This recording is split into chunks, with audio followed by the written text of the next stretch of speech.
Hey everybody, or myself, whoever decides to watch this. This is a JT Outfitters rear disc brake conversion for the FJ40. As you can see, I put this on here already. There's a lot of videos, or a couple videos anyway, about putting these on. So I spare you the details on that. However, one of the big problems that I found is when you put this on, this part has to have, or it doesn't have to have, but there's several, I guess there's a few different ways you could put it on, well, according to some people. There are 4 bolts in the back, so I can show you that.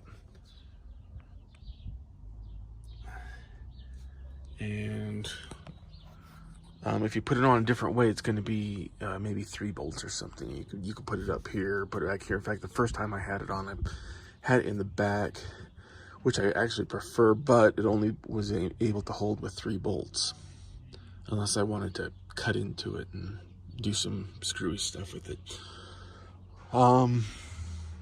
But this way, it's held on by 4 bolts, a little bit stronger, and I think this is the way they wanted you to put it on. But there's a problem, and I think everybody is probably going to know this problem once they click on this, is that this hole here that holds the caliper is, well, this part is in the way of this, or this is in the way of this, whatever you want, however you want to look at it. So he came up with a solution, which I did. My brilliant brother just said, hey, well, why don't you take it all apart again, except for that one top bolt, let it hang, put everything together again.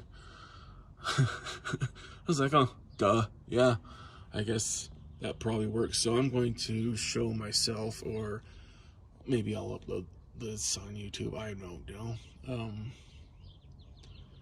to show exactly how I put that caliper on with this, in this configuration, with this in the way. I mean, I know there's gonna be quite a few people that said, well, I figured it out doing it different, and that's cool. My thick head wouldn't allow me to do that. I even tried taking this off and it wouldn't pop off. I tried to kind of make sure that the springs are all the way down. That still didn't work. Anyhow, I'm going to get to it. Let's see if I can get this phone to sit here for a minute. Maybe not, I don't know. I don't know how I'm gonna do this. Okay, it's hammer time. Whoa, that's a flash of the past, isn't it? Okay.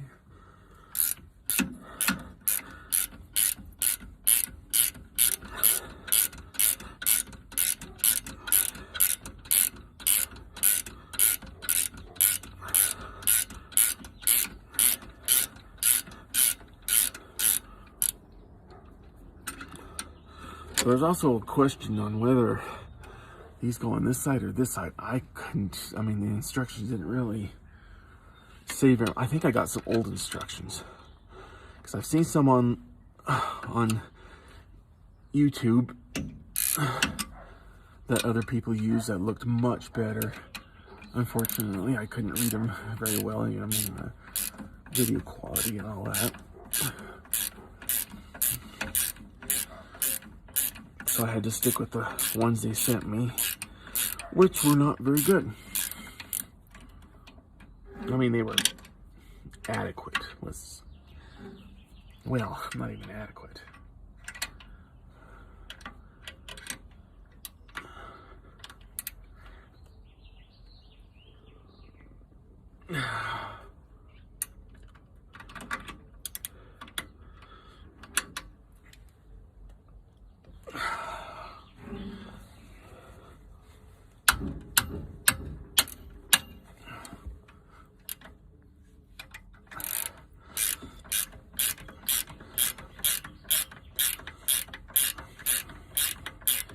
I know a lot of people thinking, oh, come on, fast forward.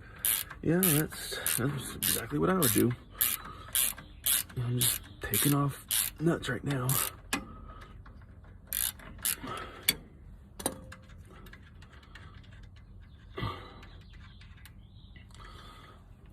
One nut. Completely remove the bottoms with the spacer.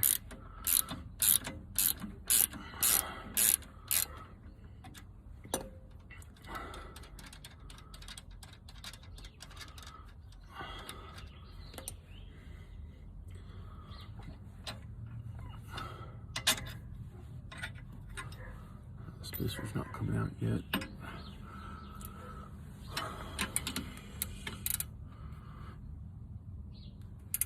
Righty tighty, lefty loosey dummy.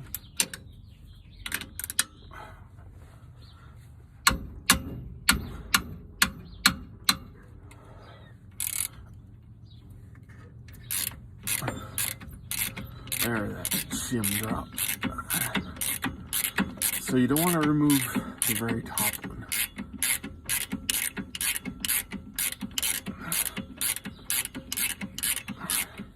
Just make it really loose. Okay. Remove that one.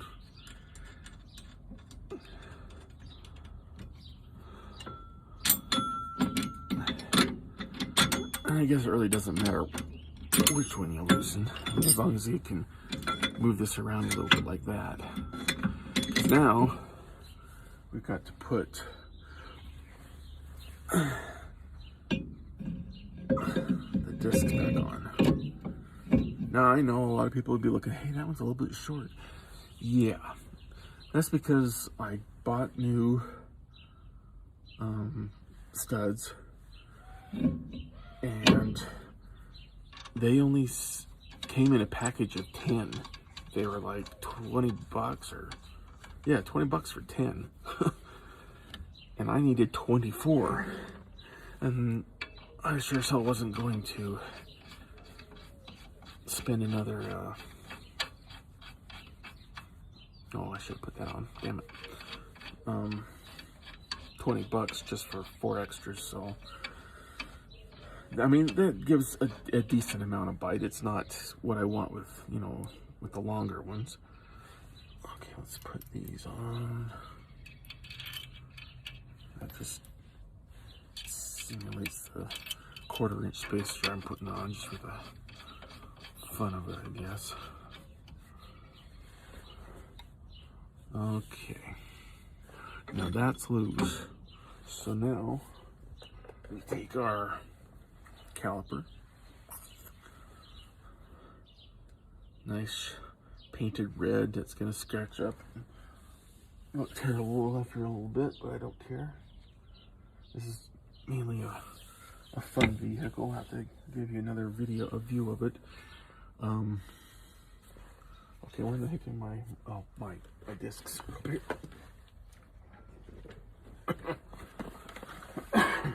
Not just my. Oh, that's where that thing is. I knew it. I told myself it was going to be there, but I keep losing everything.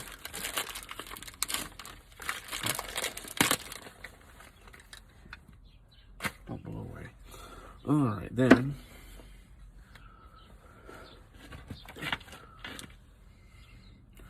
Put your calipers in.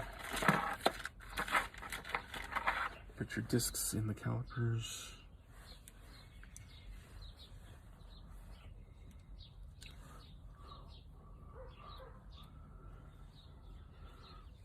I find this whole setup kind of hokey.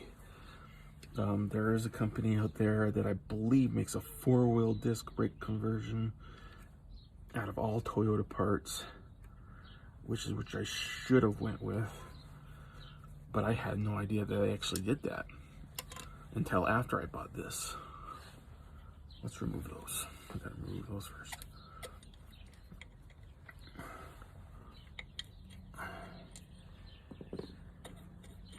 I know some of this is out of frame and everything, but I think you kind of get the gist on this part. And it clicks in there, it's supposed to. Okay. Where's the other one?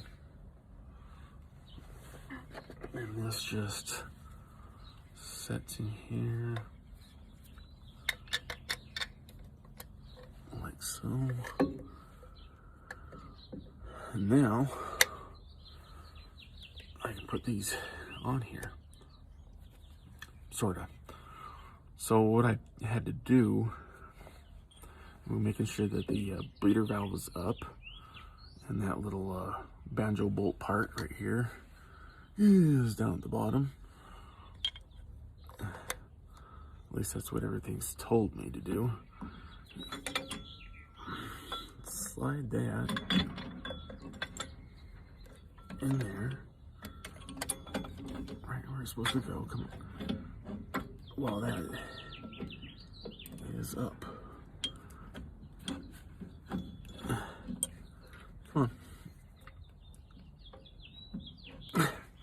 Oh, there's always something, isn't there? Gotta make sure that. Okay. We there? Okay.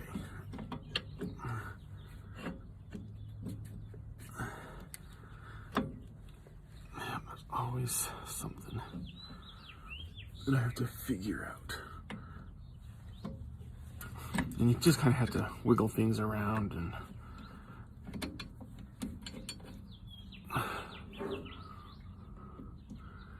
figure stuff out. Let's see, where's my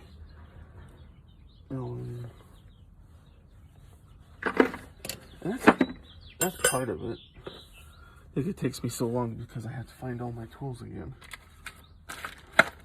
Yeah, we'll just use this one because I can't find the other tool. I just barely brought it out. It's sitting here somewhere, right next to me, probably under me. Okay, so let's screw that in a little bit.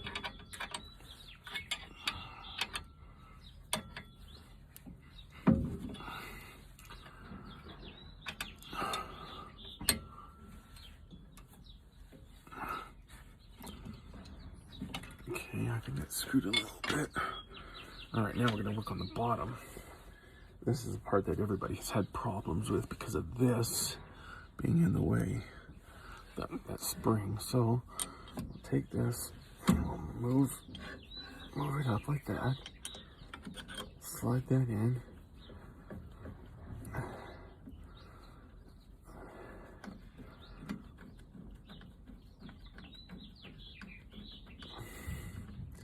Am I going the right way?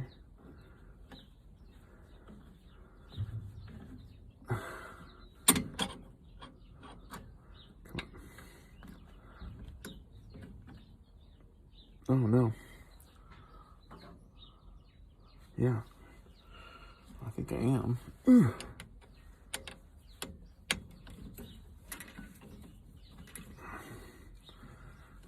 Okay.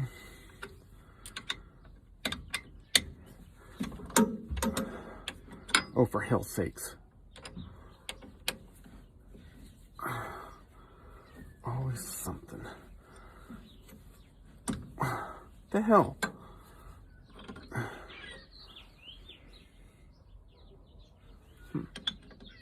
I don't know what's going on, but that should screw in there like that. And then you can put it all back down and screw everything else in. But I don't know why this thing is not grabbing. It grabs for a second, then stops. And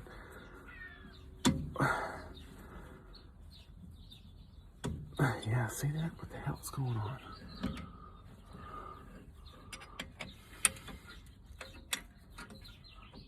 And that's not moving in either.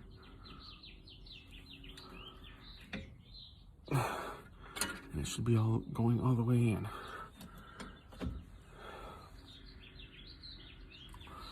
Okay. I'm gonna figure some things out. So I'm gonna turn this off for a minute. Okay, so I've noticed that once you get to this point and you're kind of struggling with it, you have to move everything around. There's those shims in there. And I know you can't see that, but you gotta make sure they're lined up. And you put in another bolt. Oh, I forgot to put that apart in, didn't I? Dagnabbit. We're back to where we were. Alright, let's put that in partially. Put that up. Yeah, we gotta undo that again. Dang it. Get that bolt out. That's what I forgot to do. So while that's there, lift this up, put that in, bring it back down, put this bolt in, make sure the shim's in there, move it around a little bit, try and get that, find that hole. Where are you? There you are. Okay, so that's in, that's in. Now the only thing left to do is put the rest of the bolts back in and tighten everything up. And that's about the gist of it. Take it off. So that's the shim I'm talking about. You can see that. You take all the bolts out, move it up, put that in, put everything back. The discs should be fairly tight. So there it is.